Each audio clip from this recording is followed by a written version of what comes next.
Welcome to Unbound, the podcast with Beth Curry, author, storyteller, and survivor. This is where books meet real life, where Beth reads chapters from her work and breaks free from the traditional audiobook format, diving deeper into the personal experiences, lessons, and liberation behind every page. Nothing is off limits. Let's get unbound. Hello and welcome back to Unbound Season 2, The Weight of Truth. I'm Beth Curry, and if you made it through last episode's warnings and front matter, you're either exactly who needs to hear this or you have questionable decision-making skills. Either way, I'm glad you're here. So today I'm going to be reading Chapter 1. This is where my story really begins. Darkest place I've ever been. If you're not in a good headspace for heavy content right now, come back to this when you are. There's no shame in knowing your limits at all. I don't like starting a book so heavy, but it doesn't stay here, I promise. I may have mentioned this. Since I write fiction, sprinkled with a little self-help rooted in personal experience, some things I do don't translate well off paper and on podcasts. In this book, I will do my best to include all material in some way. In this book, at the conclusion of each chapter, I share something I call real talk and a truth bomb, and I will read those as part of the chapter before going into the discussion. And I also want to share something because language matters to me. I hate that word too, I hate using the word fat to describe a human or a human body. I hate it because for most of my life, that word wasn't neutral. It was a weapon, it was something that people used to shame me or reduce me or treat me like I was a problem instead of a person. And even now, long after I've done the work, the word still kind of carries echoes of every time it was said to me with judgment. But there's a bit of a paradox there. I still use it and I will continue to use it, but not as an insult, not as a moral judgment at all, but as a descriptor, the same way we use words like tall or short. For me, reclaiming it in that way is kind of taking it's part of taking, its power back. It's part of refusing to tiptoe around bodies, including my own. And I think it's part about, being honest about my experience without wrapping it in euphemisms that make other people more comfortable while erasing the truth of what I lived through. Does that make sense? So yes, I hate the word, and yes, I use it. Because I'm not using it in the way it was used against me, and I feel that distinction really matters. Okay, so we're going to get started. Chapter 1. How many Percocet? The house was quiet. My husband was at work. My 6-year-old son was at school. And I was alone with my laptop and a question that should have terrified me, but somehow felt like relief. How many Percocet to ensure death? I typed it to Google like I was looking up a recipe. Casual, matter of fact, like I was researching how many eggs to put in a cake instead of how many pills it would take to never wake up again. I was just under 400 pounds, though I didn't know the exact number. And I was dying anyway, slowly, painfully, one day at a time. This would just be faster, kinder, maybe. At least it would be my choice instead of my body giving out on me while I pretended everything was fine. The search results popped up, and I stared at the screen. Forums, medical sites, numbers that meant finality. And then something shifted in my brain, not some magical epiphany or spiritual awakening, just a practical thought that cut through everything else. They would find me like this. My family would come home to find me dead on the bathroom floor with an empty pill bottle next to me, and that would be their last memory. That would be what my son carried with him for the rest of his life. That would be how my husband would remember me.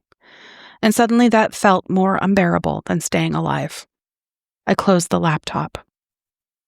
Here's what I want you to understand, though. I didn't close it because I suddenly found hope or discovered my will to live or any of that bullshit you read in other transformation stories. I closed it because I realized I was too much of a coward to make my family clean up my mess. Even in wanting to die, I was still thinking about everyone else's comfort before my own. That's what 400 pounds of complete self-hatred does to you. It convinces you that even your death should be convenient for other people. I sat there for probably an hour, staring at the closed laptop, feeling the weight of my body pressing into the chair, feeling the way my breathing was labored just from existing. Everything hurt: my knees, my back, my feet, my soul. I couldn't remember the last time I'd felt light, physically or emotionally. I couldn't remember what it felt like to move through the world without calculating whether chairs would hold me, whether I'd fit in spaces, whether people were staring. But I also couldn't remember the last time I'd actually tried to change anything either. I'd been comfortable for so long, comfortable with my excuses, comfortable with my explanations, comfortable with the idea that this was just who I was and fighting it was somehow wrong or self-hating or against everything the body positive movement had taught me about accepting myself. Except I wasn't accepting myself. I was killing myself, slowly, steadily, with every "I deserve this" and every "I'll start tomorrow" and every "my weight doesn't define me," while my weight was literally defining every single thing about my life. The body positive movement had given me permission to stop hating myself and eat whatever I wanted because, hey, acceptance, which felt revolutionary at first, but somewhere along the way it had also given me permission to stop trying. And I was dying in that permission. Sitting there that day, I realized I had two choices.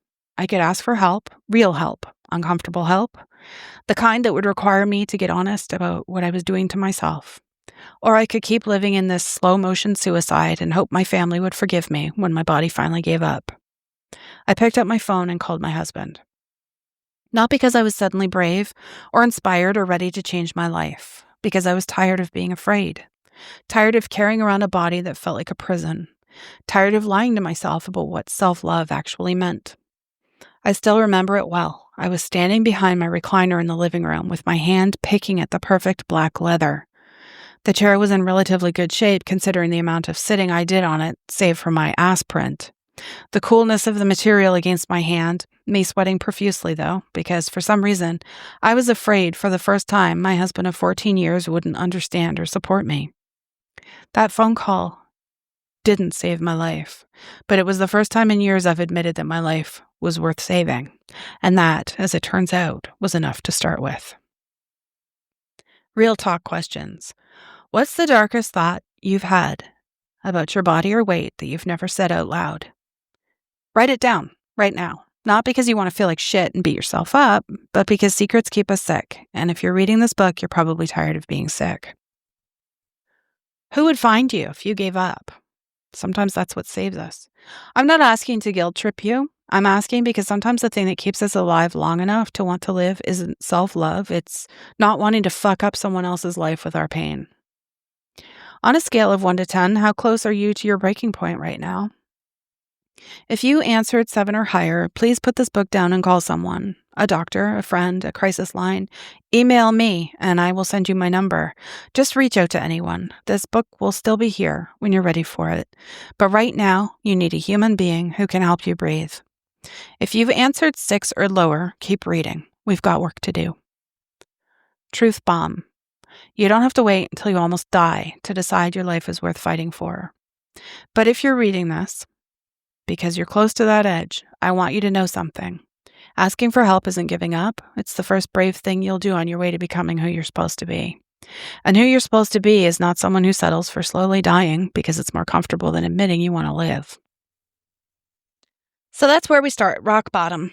The place where Googling lethal dosages feels like a logical next step instead of a crisis.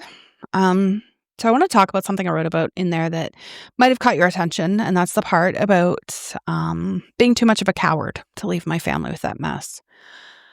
Some people might read that and think I'm being too hard on myself, that I should probably celebrate finding any reason to stay alive. But the thing is, I need you to understand how twisted my thinking was at that point. Even in my darkest moment, I was still prioritizing everyone else's experience over my own existence. And I'm sorry, but that's not noble. That's deeply, deeply fucked up. And it's exactly the kind of thinking that kept me sick for so long, The truth is, a lot of us spend, our entire lives performing for other people, making ourselves smaller emotionally, even when we're getting physically larger, constantly apologizing for taking up space, managing everyone else's comfort while we're suffocating. So yeah, like even my almost suicide was about making sure I didn't inconvenience anyone. That realization was almost as painful as the ideation itself, I think. And let's talk about that phrase for a sec. Slow motion suicide. That's what I was living, every day, every meal, every choice to stay comfortable. Instead of getting honest, I was slowly killing myself and calling it self acceptance. The body positive movement gave me a language and a label to feel okay about it. But it didn't change the fact that I was dying. Permission to stop hating yourself is important, of course, but it's not the same thing as permission to stop caring whether you live or die. In that moment, standing behind my recliner, sweating and picking at the leather and terrified to tell my husband the truth after 14 years of marriage, that's the moment that everything could have gone either way. I could have chickened out or made up some other reason for calling or gone back to pretending. And instead, I chose the discomfort. Finally, I chose honesty, not because I was suddenly strong, but I was more afraid of staying the same than I was of changing. And that's something that I want you to sit with. What are you more afraid of? Staying exactly as you are for the rest of your life or doing what it takes to change?